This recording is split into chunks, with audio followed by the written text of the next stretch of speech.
Nous allons vous parler du BIM. Le BIM, Building Information Modeling, Building Information Management.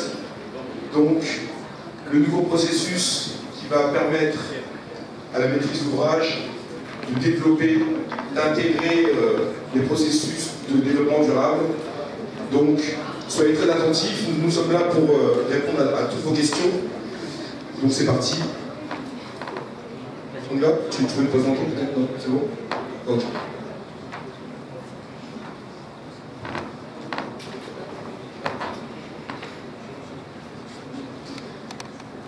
Alors, avant de démarrer la présentation du BIM, donc moi je viens de Suisse, donc je suis arrivé hier.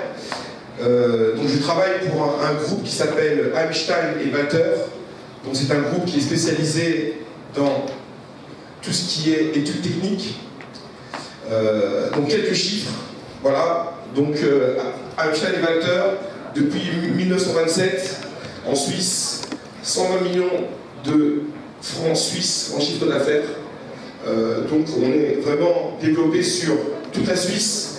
Donc actuellement, je suis à Lausanne, juste à côté du lac Léman, pas très loin de Genève. Voilà.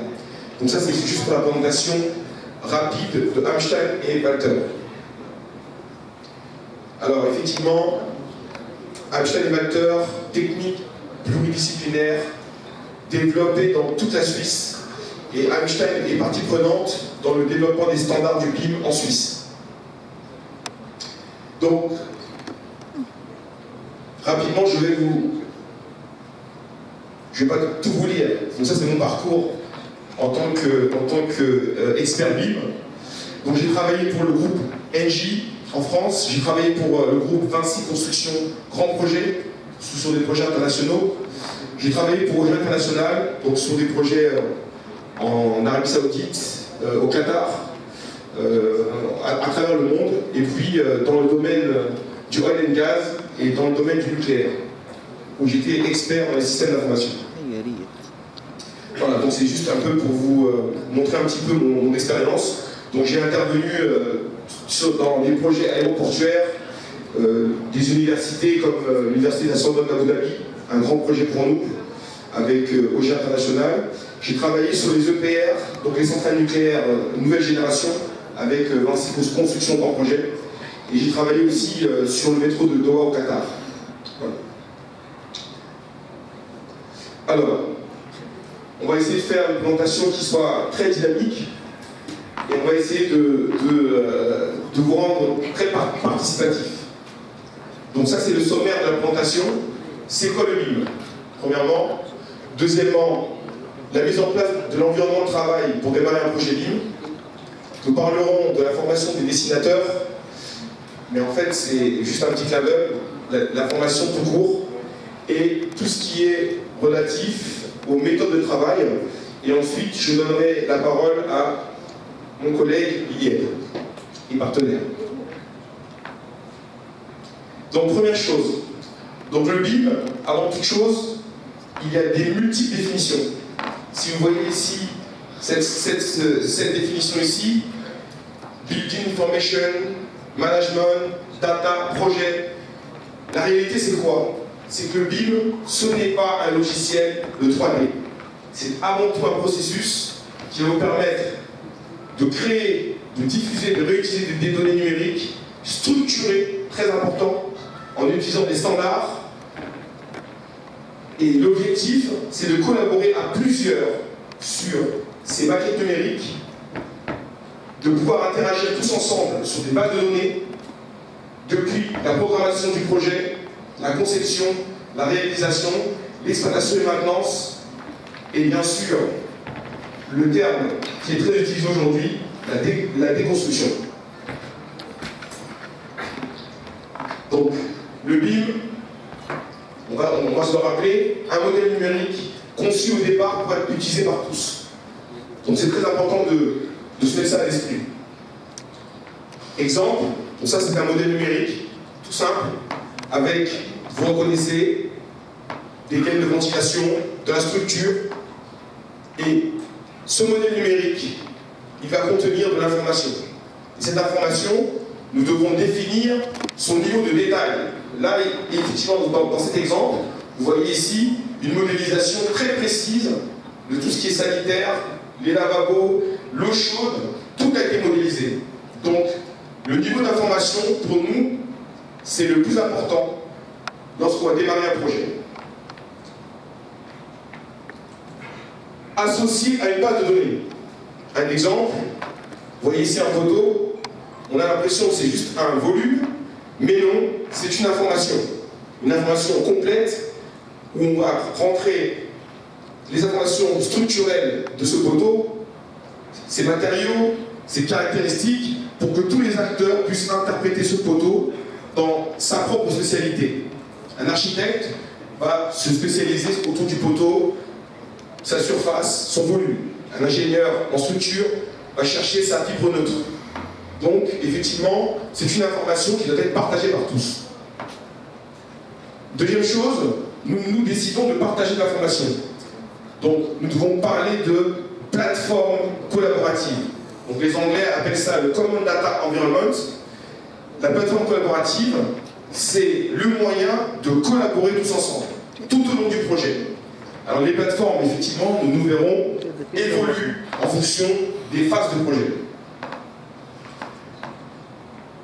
Donc, on va rappeler toujours les mêmes choses. Une source unique d'information, c'est l'enjeu.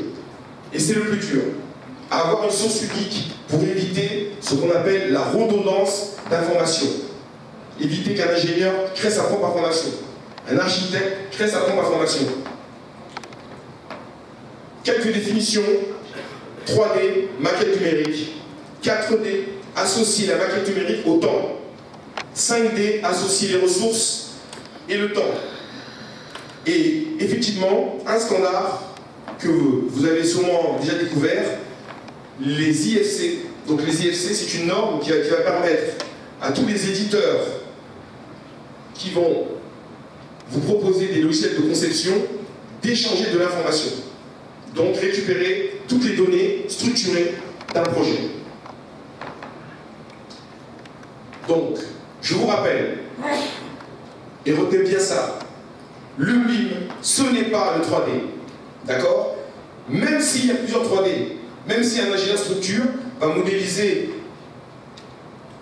un ouvrage en 3D, oui, c'est du 3D, oui, ça va servir. Mais le BIM, ce n'est pas seulement que du 3D.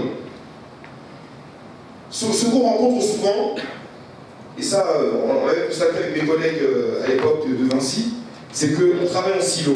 Chacun travaille dans son coin, chacun fait son propre modèle. Il n'y a pas de lien, trop de désinformation, aucune cohérence au niveau des phases de projet. Ça, c'est la première chose. La deuxième chose, je vais vous mettre un petit défi. Je sais que parmi vous, il y a des grands experts. Nous, on appelle ça les coordinateurs de haut niveau. Ceux qui sont capables de regarder ce plan et de trouver les 10 erreurs. Alors, celui qui trouve les 10 erreurs, tout de suite, là, je lui donne une petite surprise. Vous avez 10 secondes pour me trouver les erreurs sur ce plan de synthèse. Parce que c'est un plan de synthèse. Non, personne ne tente le coup? Au fond, là-bas, non, personne? Bien. Donc, vous allez voir que ça, c'était le passé. Et les ingénieurs travaillaient avec ça. Aujourd'hui, c'est la même information. Mais là, vous voyez que tout le monde regarde la même chose, tout le monde regarde un modèle numérique, et nous intégrons des fonctions. Par exemple, la détection de conflits. Et donc, effectivement, le plan de synthèse que vous avez vu tout à l'heure, c'est cette information avec un conflit ici, ou plusieurs, qui sont matérialisés. Donc le BIM va permettre, on va dire, de simplifier la lecture de l'information.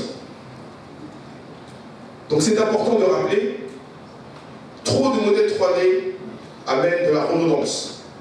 Quand il n'y a pas d'échange, on a une incompatibilité entre les modèles. Une incompatibilité amène à des erreurs. Et donc, nous allons essayer de comprendre pourquoi nous allons utiliser le BIM. Donc, un petit rappel sur l'historique, on va dire sur le développement des processus BIM. Donc en France, on a un objectif fixé par le plan de transition numérique, le PTNB, c'est un objectif 2017. Les marchés publics doivent intégrer le BIM. Le Royaume-Uni, ils ont commencé, on va dire, à développer leur standard. On appelle ça la BS 1192, donc BS 1192, avec un niveau de développement, nous en parlerons après, qui est le niveau 2, mais ça c'est pour mai 2016. Pour mai 2016, c'est derrière nous. Et au Qatar, ils sont en train aussi de développer des standards BIM, et à travers le monde, on est en train aussi de développer des standards autour du BIM, en Suisse aussi. C'est la SIA 2051 qui est en train d'être développée, et on essaie de réfléchir sur comment intégrer ce processus dans les processus de l'ingénierie. De sensibiliser les maîtres d'œuvre, la maîtrise d'ouvrage, et bien sûr, la formation. Alors, pourquoi utilise-t-on le BIM? Première chose, alors ça semble évident, mais parce que les concurrents le font déjà. Ça, c'est la première chose. Les concurrents le font déjà. La deuxième chose, parce qu'il y a une vraie valeur ajoutée. Tout à l'heure, je vous ai montré le plan de synthèse. Vous avez dit, mais je ne vois pas très bien les erreurs. Dès que vous avez vu cette vision en 3 dimensions, ah oui, là je vois tout de suite, l'erreur elle est là. Donc il y a une valeur ajoutée. Alors effectivement, le BIM, on essaye de développer ce qu'on appelle un cycle de vie. Et ce cycle de vie ici part de la conception, le design, la construction et tout ce qui est opérette, ça c'est très anglais, mais on va jusqu'à l'exploitation et maintenance, gestion de patrimoine, et on parlera de déconstruction quand on va se rapprocher effectivement de la fin de cycle de vie du bâtiment. Là vous avez ici une base de données centralisée. Autour, vous avez des acteurs qui vont échanger une information centralisée, et là vous voyez les acteurs vont rentrer des données et les récupérer tous au même endroit. C'est l'enjeu du BIM. Si je suis tout seul à structurer ma donnée, je ne fais pas le BIM. Donc ça c'est très important, et vous allez comprendre effectivement qu'autour de ça, il y a toute une organisation qu'il faut développer. Alors, je vais faire simple, parce que ce n'est pas l'objectif, on a 20 minutes. Donc nous on appelle ça les fondamentaux, on parlera de niveau de développement, d'accord? Tout à l'heure je vous ai montré les sanitaires développés avec une granularité très élevée. Plus on va aller dans les niveaux de détail, plus on va passer du temps. Plus on va être organisé, parce qu'on aura beaucoup d'informations. Donc les niveaux de détail, à travers le monde, on parlera effectivement de l'OD. Ça c'est utilisé par tout le monde. Ce n'est pas réellement un standard. Ce sont les architectes américains qui ont décidé de se mettre tous d'accord sur une manière de représenter les objets. Niveau d'information géométrique et niveau d'information au niveau des propriétés. On appelle ça le iLOD. Donc vous avez ici un exemple, ici donc le LOD 100, LOD 200, etc. Là ce sont des points de vue géométriques. Au niveau des objets, vous avez des informations aussi. Je peux être à un LOD géométrique 200 et à un LOD au niveau de l'information 350. C'est ce qui se passe actuellement en Suisse. Voilà. Donc ici, des outils, plateforme collaborative, on appelle ça des PDM, Product Data Management System. Donc ce sont des plateformes qui vont permettre de visualiser, de traquer l'information. Et tout à l'heure, le conférencier tout à l'heure, il a parlé de management de projet. Oui, le BIM, ça veut dire aussi management de projet. Donc ici, vous avez aussi donc, toutes ces plateformes à gérer, graphiques, non graphiques, et quand on parle effectivement de l'ASCOM par exemple, donc c'est un éditeur de logiciels donc de plateforme, et il intègre ce qu'on appelle le Facility Management, l'exploitation et maintenance. Donc c'est très important, on parle de niveau de développement, donc ça c'est très anglais, alors en anglais on appelle ça BIM, Maturity Diagram, ça veut dire que le BIM, on commence par un BIM niveau 0, ici, nous sommes en cadre, ensuite vous avez un BIM niveau 1, vous avez intégré le 2D, le 3D, et là vous avez des standards, mais ça nous allons vous en parler après. Et effectivement, vous avez le BIM niveau 2, ça c'est l'objectif que les Anglais veulent atteindre ici, avec les ISC, les IFD, et le rêve de tout le monde, souvent j'en discutais avec mon collègue Yen, c'est le BIM niveau 3.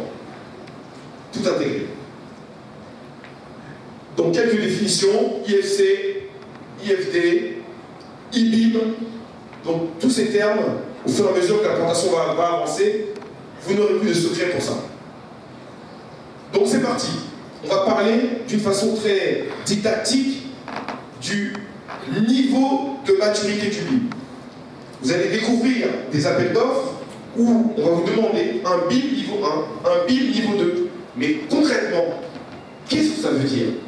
Qu'est-ce que ça veut dire? Malcolm, tu peux me dire qu'est-ce que ça veut dire?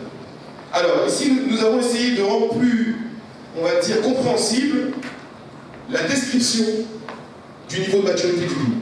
Ici, vous avez le niveau.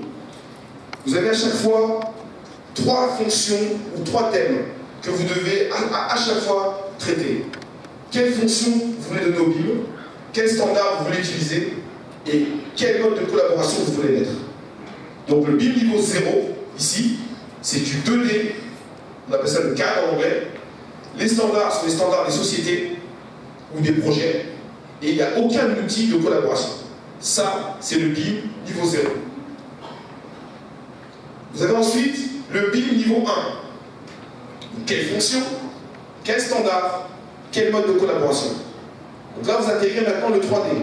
On commence par les 3D pour de la conception, on intègre de la visualisation et de la coordination. Les standards évoluent. Vous avez ici les standards de société, de projet, mais nous intégrons maintenant les standards de conception à l'échelle industrielle. Mais on est au BIM niveau 1. On fait des maquettes numériques, on est interne à une société, on ne collabore pas à l'extérieur, on appelle ça le lonely BIM. Ou le BIM, en français, le BIM isolé. Hein, c'est le terme que Liel aime bien utiliser. Moi, j'aime bien utiliser le terme en anglais. Lonely BIM. Aucun outil de collaboration à l'extérieur, on est sur notre serveur interne, on développe seul, et effectivement, on ne collabore pas encore à l'extérieur. Niveau 2. Donc maintenant, vous comprenez, là, on a commencé à développer des maquettes numériques où on va ensuite réfléchir sur leur utilité, d'accord, et comment nous allons les implémenter. Et bien sûr, les ressources humaines. Donc, vous allez souvent entendre parler du fameux BIM Manager, d'accord. Le BIM Manager, il est vraiment, aujourd'hui, je lis beaucoup alors je reçois souvent des emails de sociétés qui recherchent des BIM managers. Allô, monsieur Barra, oui, nous avons votre candidature, nous recherchons un BIM manager. Monsieur Barra, mais que fait réellement le BIM manager? Quel est son rôle? C'est le chef d'orchestre. Le BIM manager, il est unique sur un projet. Si vous arrivez sur un projet, vous voyez BIM manager, BIM manager, BIM manager, il y a un problème. Le BIM manager est unique. Ensuite, vous avez les coordinateurs BIM qui sont décrits selon des métiers, selon des spécificités. Donc ça, effectivement, dans les documents, dans le référentiel BIM, on appelle ça le protocole BIM, nous allons décrire clairement leurs tâches. Et vous avez effectivement ceux qui vont créer la donnée, ceux qui sont, on va dire, les plus importants, les opérateurs ou les designers. D'accord? Parce que sans eux, vous ne pouvez pas créer vos données. Très important de parler de formation. Donc ici, nous avons des partenaires qui sont présents. Nous avons aussi, je suis présent ici grâce à ces partenaires. Hein. Merci à eux de m'avoir invité d'ailleurs. Et ils font des formations ici. Et ils ont fait aussi des formations pour des coordinateurs BIM de Einstein et Matter en Suisse. Ils sont venus nous former, échanger avec nous, on va dire, leur expertise pour permettre, on va dire, au personnel d'acquérir les fondamentaux. Donc très important ici de mettre en place ce qu'on appelle des plans de formation. Donc moi j'ai fait des formations en interne, parce qu'on était pris sur des projets, mais lorsqu'on a le temps de s'organiser, on appelle des partenaires qui sont spécialisés dans la formation, qui sont spécialisés dans leur corps de métier. Vous avez ici des ingénieurs en électricité, vous avez des ingénieurs en tout ce qui est CVC, vous avez des spécialistes de tout ce qui est architecture, bâtiment. On n'invente pas un métier, ça ne s'invente pas. Il faut faire appel aux meilleurs. Vous avez ensuite les certifications. Donc c'est le terme du moment. Donc, 3 façons de se certifier. Hein. Aujourd'hui, vous avez les certifications sur le projet. Au dernier Média Construct à Paris, ils ont parlé des certifications. Et il y a un big manager qui vient de Singapour qui a expliqué que lui, il a été certifié par le gouvernement à Singapour sur un projet parce qu'il a vraiment brillé. Donc, vous avez des certifications sur le projet. Vous avez des certifications dans des universités, d'accord? Donc, j'en ai mis ici un peu partout, ESTP. Vous avez ici Minepon, etc. Et vous avez des certifications individuelles que vous pouvez avoir, Autodesk pour les logiciels. Vous avez donc d'autres, on va dire, structures, comme Publismart, qui vous certifient sur vos compétences sur le livre. Mais que veut dire la certification réellement?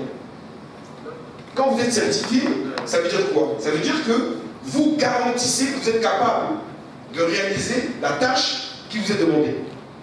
C'est on va dire, c'est un moyen de rassurer le maître d'ouvrage. En face de lui, il n'a pas un apprenti sorcier. D'accord? Donc effectivement, il y a beaucoup de personnes qui se certifient, mais je dirais toujours, la formation, d'accord, ou l'expérience, est une formation silencieuse. Donc ceux qui ont de l'expérience, vous pouvez faire valoriser toute votre expérience et obtenir ces certifications rapidement. Donc on va avancer. Alors, on parlera bien sûr, pour la mise en place de l'environnement, de tout ce qui est mobilisation des équipes, sélection des designers. On doit choisir des partenaires. Est-ce qu'ils ont la capacité, en ressources humaines, en matériel, à répondre à nos besoins? Donc, effectivement, tout ce qui est informatique, programme de formation, et nous parlerons des créations de tout ce qui est gabarit de projet, suivi, monitoring, déploiement. Donc, il y a quand même du management de projet. Donc, il faut constater que ce n'est pas parce que je vais ouvrir très vite sur ma station de travail que ça y est, je démarre le BIM. D'accord? Il y a donc un environnement que nous devons déployer. Vous avez ensuite, on parlera de maturité, mais c'est le plus important, la maturité. Ça amène ce qu'on appelle de l'expérience. Donc, on doit être capable. Vous allez peut-être avoir des designers qui n'ont peut-être pas l'expérience, on va dire, sur certaines choses, mais qui vont vous apporter aussi dans votre métier. Donc effectivement ici, quelle est l'expérience BIM de ces designers? Leur expérience, on va dire, d'équipe.